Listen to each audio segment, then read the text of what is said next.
The trial against 4 men accused of killing former ANC Youth League Secretary General Sindiso Magaqa is expected to continue this morning. Yeah, proceedings adjourned yesterday to allow for the psychiatric examination of one of the accused. Magaqa succumbed to his gunshot wounds a few months after being ambushed in a hail of bullets. That was back in July 2017, alongside 2 councillors.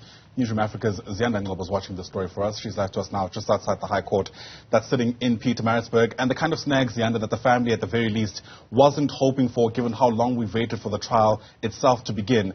Help us, as a start, understand where questions around Nontsikelolo's mental health actually came from.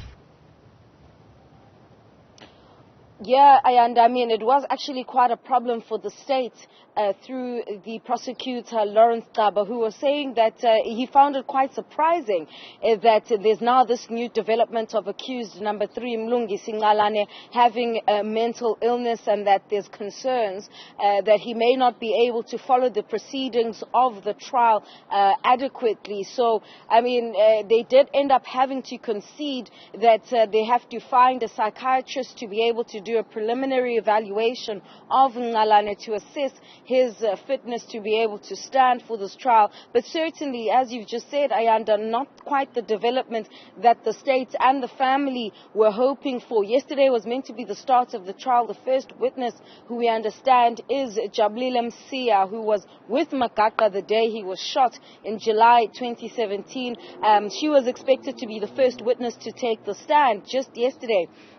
And so this development is likely to create another delay for this trial, which has been set down until mid-August. You'll know, Ayanda, that with psychiatric and mental evaluations, we could very well hear when court starts today that they need to book Nontsikelelo in for 30 days for observation. So we'll get the outcomes of that preliminary evaluation once court begins at 10 o'clock this morning.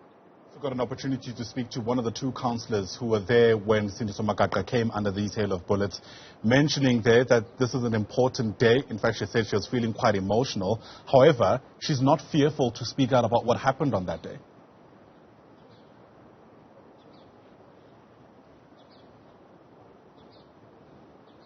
She's not fearful to speak out, and, you know, her saying that is very important, Ayanda, given, you know, the allegations that the hit on Sindiso Magaqa came from within the ranks of the ANC and within the Nontsikelelo municipality.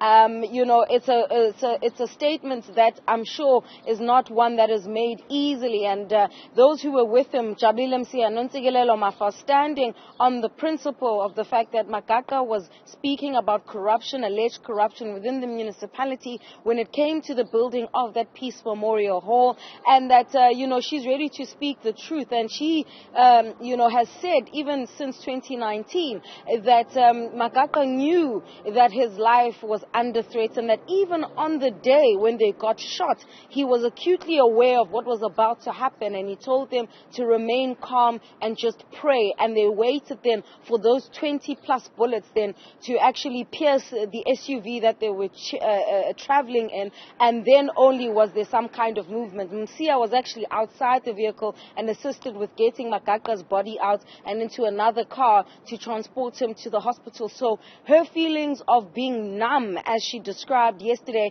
I mean, you can just only imagine the trauma that one experienced, because she too had also suffered wounds from that attack. And so it goes back then to the issue of whether or not the masterminds of this particular assassination of Magaqa, the attempt, and then him later dying, whether or not it will emerge once this trial actually gets underway. Chilling details more than half a decade later. Ziyanda, Ngcobo, for now, thanks very much indeed. She's live to us there from just outside the High Court, sitting in Pietermaritzburg.